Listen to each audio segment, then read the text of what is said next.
여러분 안녕하십니까? 채널 K 뉴스입니다. 오늘 아침 출근 시간 맨해튼 포트 오소리티 인근 지하 통로에서 파이프형 폭탄이 터져 용의자와 경찰 등 4명이 부상당했습니다. 현장에서 체포된 용의자는 방글라데시 출신 남성으로 IS의 영향을 받은 것으로 알려졌습니다. 출근 시간대에 대형 참사로 이어질 수 있었던 사건에 시민들은 가슴을 쓸어내렸습니다. 경찰은 사실상 테러 사건으로 규정했습니다.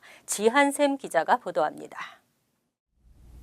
오늘 오전 7시 20분경 맨해튼 42번가 7에서 8 애비뉴를 연결하는 지하 통로에서 폭탄 테러 사건이 발생해 용의자 등 4명이 다쳤습니다. 이 통로는 버스터미널 포트 오소리티와 타임스퀘어를 걸어서 이동할 수 있는 지하 터널입니다. 경찰은 용의자가 몸에 장착한 파이프형 폭탄이 터졌다고 밝혔습니다. 다만 폭탄을 터뜨린 것인지 폭탄이 저절로 터진 것인지는 확인되지 않고 있습니다.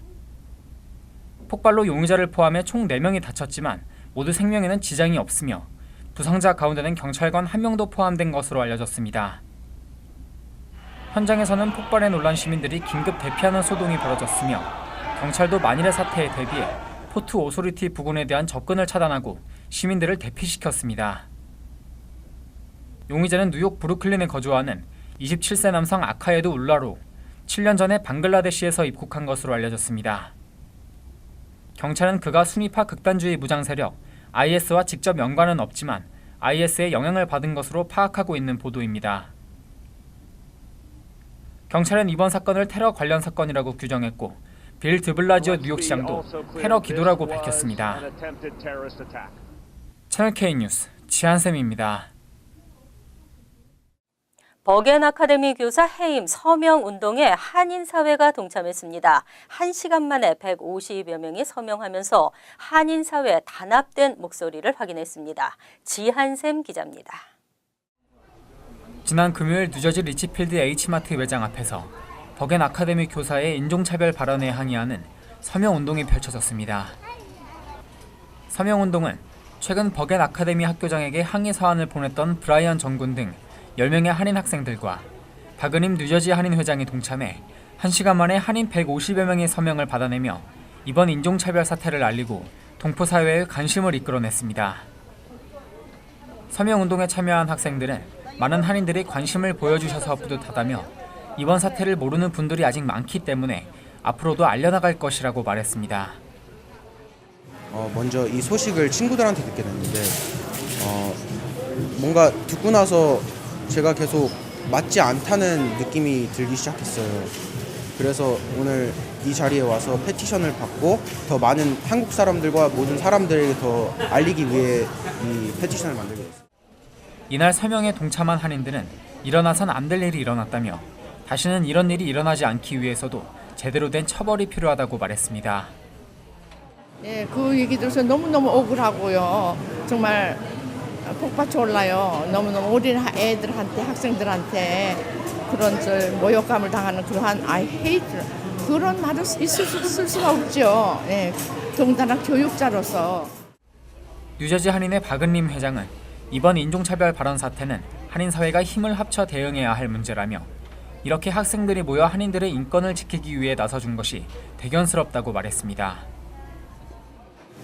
사실 이렇게 어린 학생들이 먼저 나서서 어른보다 해주니까 마음 한켠으로 뿌듯하기도 하고 정말 저희 많은 분들이 좀 참여를 해서 한 목소리를 내야 되겠다는 그런 생각을 합니다.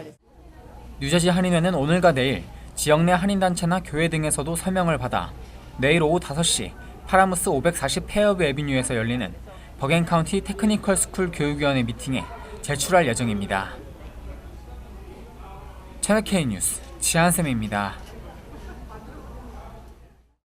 헐리우드의 거물 제작자 하비 와인스타인의 성추문을 시작으로 미국 사회 각계각층이 성추문으로 얼룩지고 있습니다. 뉴욕시 정부와 의회가 자체 윤리 규정을 강화하는 조례안을 추진합니다. 7일 헬렌 로젠탈 마크레빈시 의원은 기자회견을 열고 뉴욕시 정부와 시의회가 성추행 관련 민원 현황을 공개하도록 하는 조례안을 추진한다고 밝혔습니다. 조례안에 따르면 시정부 기관과 이들의 조달 사업체는 매 6개월마다 접수된 성추행 민원의 숫자와 피해 여부, 그리고 가해자에게 내려진 처분 등을 공개해야 합니다. 또 피해를 신고한 공무원이나 직원에게 민원이 어떻게 진행되고 있는지 상황을 알려주어야 합니다. 아울러 시정부는 태스크포스를 만들어 기존 윤리 규정이 적절한지 조사하고 개선안을 마련해야 합니다. 이외 보좌관 등 시의회 직원들의 성추행 의혹 조사도 강화해 현행 시의회 사무처에서 관리하던 것을 윤리위원회에서 다루도록 했습니다. 앞서 제임스 벤 브레이머 시의원이 발의한 조례안에는 시정부의 기금 지원을 받은 기관이 성추행 문제를 소홀히 다룰 경우 5년간 지원을 중단하도록 했습니다. 한편 타임지는 올해의 인물로 미투 운동으로 성폭력을 고발한 다수의 여성들을 선정했습니다. 뉴욕시 시형 아파트를 기다리는 사람이 25만 가구, 10년에서 12년을 기다리는 경우도 있습니다. 그럼에도 3가구 중 1가구는 가족 수보다 큰 공간을 차지해 살고 있는 것으로 나타났습니다. 시 독립예산국이 뉴욕시 주택공사관할 시형 아파트 17만 6,066가구 현황을 조사한 결과 전체의 32.5%에서 가족수 대비 넓은 공간을 차지하고 있는 것으로 나타났습니다. 예를 들어 2베드룸에 1인 또는 부부가 거주하는 경우입니다. 또 절반가량인 28,678가구는 62세 이상 시니어를 위한 아파트로 파악됐습니다. 이런 현상은 아파트 규모가 클수록 심각했습니다. 특히 915가구는 5베드룸인데 무려 75.1%에서 거주 기준보다 적은 수의 가족들이 거주하고 있는 것으로 나타났습니다. 4베드룸은 63.2%, 3베드룸 57.4%, 2베드룸 35.6%에서 이런 현상이 나타났습니다. 다만 스튜디오와 1베드룸 경우는 거의 대부분 거주 기준을 유지하고 있었습니다. 주택공사는 입주 시기에 맞춰 가족수에 적합한 비어있는 시형 아파트를 찾기가 어렵기 때문으로 분석했습니다. 또 같은 조건에서 입주자들은 더 넓은 공간을 선호하기 때문입니다. 실제 지난 1월 시형 아파트의 공실률은 평균 1%로 전체 1,785가구가 빈 상태로 나타났습니다. 시니어 아파트 공실률은 2.4%로 전체 평균보다도 높았습니다. 지난주 금요일 뉴욕 인근에서 대형 화물열차 탈선 사고가 있었습니다. 출근길 고생 많으셨는데요. 일요일인 10일부터 사고 수습이 마무리되면서 열차 운행이 재개됐습니다. 3일간 운행이 중단됐던 뉴욕 펜스테이션에서 크랜포드 구간과 레리탄에서 하이브리지 구간의 열차 운행이 10일 오전부터 재개됐습니다. 뉴저지 트랜짓에 따르면 화물열차 탈선 사고 수습이 거의 마무리되면서 열차 운행을 재개시켰습니다. 하지만 사고 구간을 지날 때에는 속도를 줄여야 하기 때문에 양방향 노선의 열차 운행이 15분간 지연되기도 했습니다. 또 플레인필드에서 오전 8시 32분에 출발하는 5902호 열차 운행이 취소되면서 승객들은 혼잡을 빚었습니다. 지난 8일 오후 뉴욕 펜스테이션에서 한 정거장 떨어진 유니온 스테이션 인근에서 대형 화물열차 100량 중 20량가량이 탈선하는 사고가 발생했습니다. 다행히 사상자는 발생하지 않았으며 당국은 사고 후 이들 구간에 셔틀버스를 긴급 투입시켰습니다. 하지만 뉴저지 트랜짓 열차 운행이 지연 또는 취소되면서 퇴근길 열차 이용자들의 불편이 컸습니다. 정확한 사고 원인은 아직 공개되지 않고 있습니다. 한인 10명 중 6명이 영어 미숙으로 나타난 가운데 이번에는 뉴저지의 팰리세이드 파크 타운이 집에서 영어를 사용하지 않는 타운 3위로 조사됐습니다. 7일 연방센서스국이 공개한 아메리칸 지역사회 조사에 따르면 뉴저지주 집에서 영어를 사용하지 않는 타운 1위는 허드슨 카운티 유니언시티로 나타났습니다. 허드슨 카운티 유니언시티는 집에서 모국어 사용 비율이 86.3%에 달했습니다. 다음은 허드슨 카운티의 웨스트 뉴욕으로 모국어 사용 비율이 83.6%였으며 이어 버겐 카운티의 펠팍이 80.9%로 3위에 랭크됐습니다.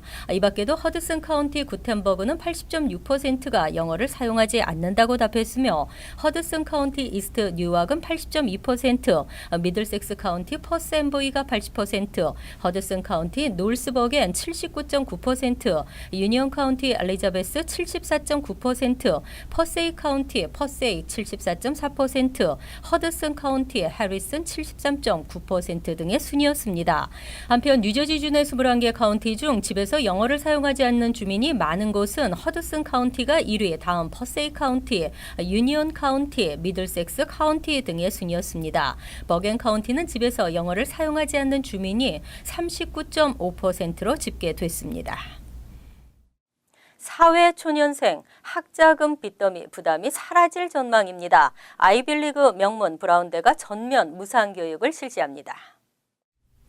브라운대는 2018에서 19학년도부터 재정보조 내역서의 학자금 융자를 장학금으로 전환한다고 발표했습니다. 장학금으로의 전환은 연소득 6만 달러 이상으로 그동안 리드 블라인드 제도의 혜택을 받지 못하는 중산층 가정 출신 학생들도 모두 포함했습니다.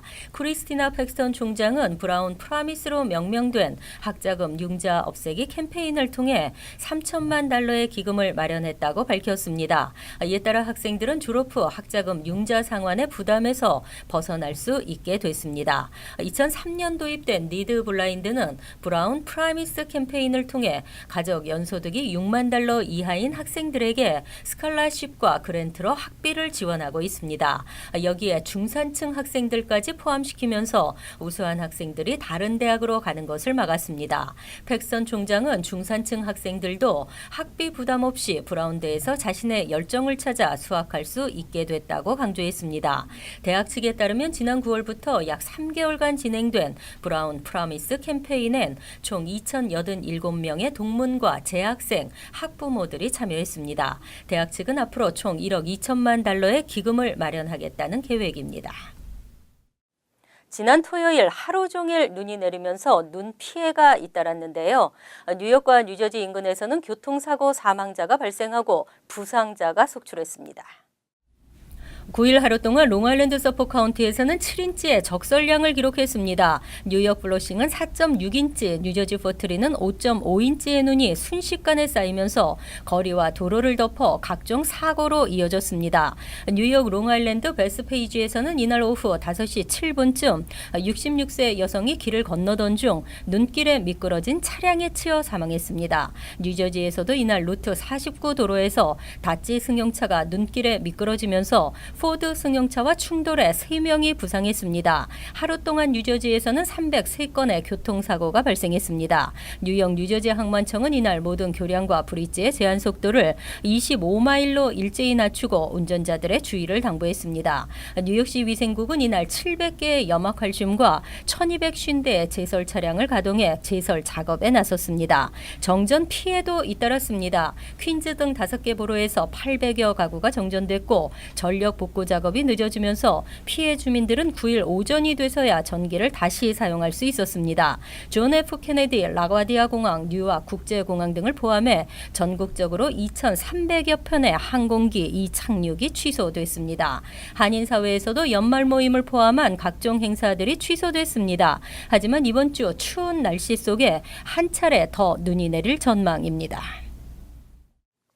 이어서 LA 지역 한인사회 소식입니다. 최근 연말연시를 맞아 송년회나 신년회 등 술자리가 늘어나고 있습니다. 직장 동료와 직원들 간의 스킨십과 언행에 대한 각별한 주의가 요구되고 있습니다. 연말 송년 모임이나 회식 자리에서의 행동 지침이 발표됐습니다. 전국자영업연합 NFIB는 지난 5일 성명을 통해 연말 모임 시즌 기간 동안 음주 관련 문제와 성희롱 등의 문제가 빈번하게 발생함에 따라 고용주들은 합법적으로 음주가 허용되는 장소에서 회식을 하고 전 직원들에게 직장 내 괴롭힘 금지 정책에 대해 공지할 것을 당부했습니다. 고용평등기회위원회 EEOC에 따르면 지난 2016년 한 해 동안 접수된 직장 내 성희롱 관련 케이스는 1만 3천여 건에 달하며 여성 임시직 근로자 가운데 85%는 직장에서 성희롱을 경험한 것으로 조사됐습니다. 이와 관련해 전문가들은 최근 연예계와 정치계의 성추문 파문으로 성추행과 성폭행을 고발하는 운동인 미투 캠페인이 일반 기업으로까지 확장되면서 앞으로 직장 내 성희롱 불만 신고는 더 늘어날 것으로 분석했습니다. 한편 이희호 씨에 따르면 가벼운 입맞춤이나 손으로 더듬는 스킨십은 물론 음흉한 시선으로 바라보기, 빈정거리는 언행 역시 성희롱에 해당됩니다. MBC 뉴스 홍지은입니다. 올해 한국 농수산식품의 미국 수출 총액이 사상 처음 10억 달러를 넘어설 것으로 기대를 모으고 있습니다. 한국농수산식품유통공사 AT는 올해 11월까지 한국 농식품의 미 수출액은 9억 3천만 달러로 집계됐다며 12월 수출액을 감안한다면 10억 달러 돌파가 가능할 것이라고 밝혔습니다.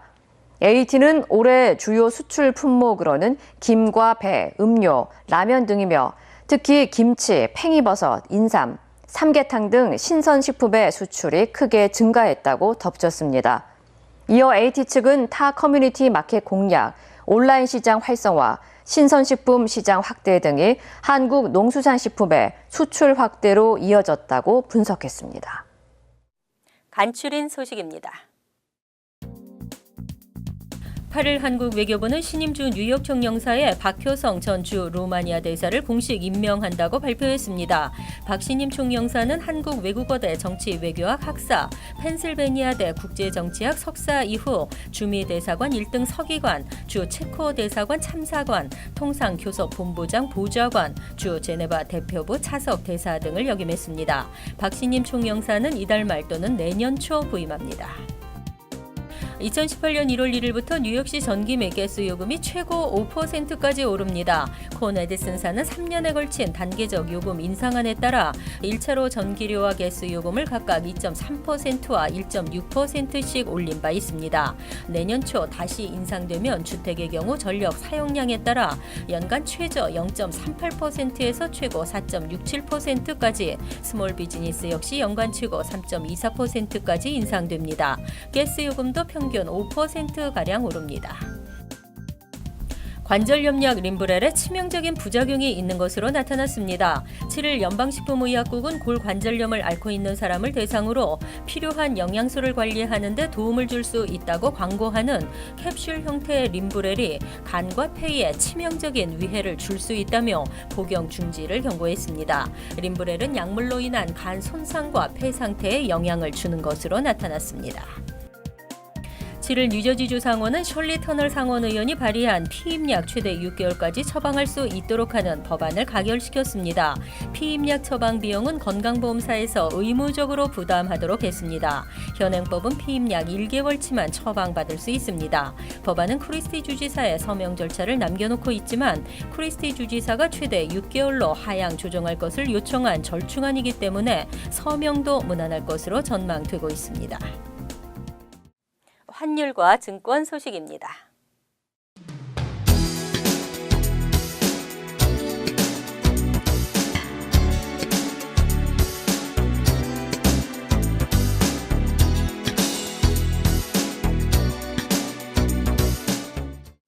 이어서 날씨입니다.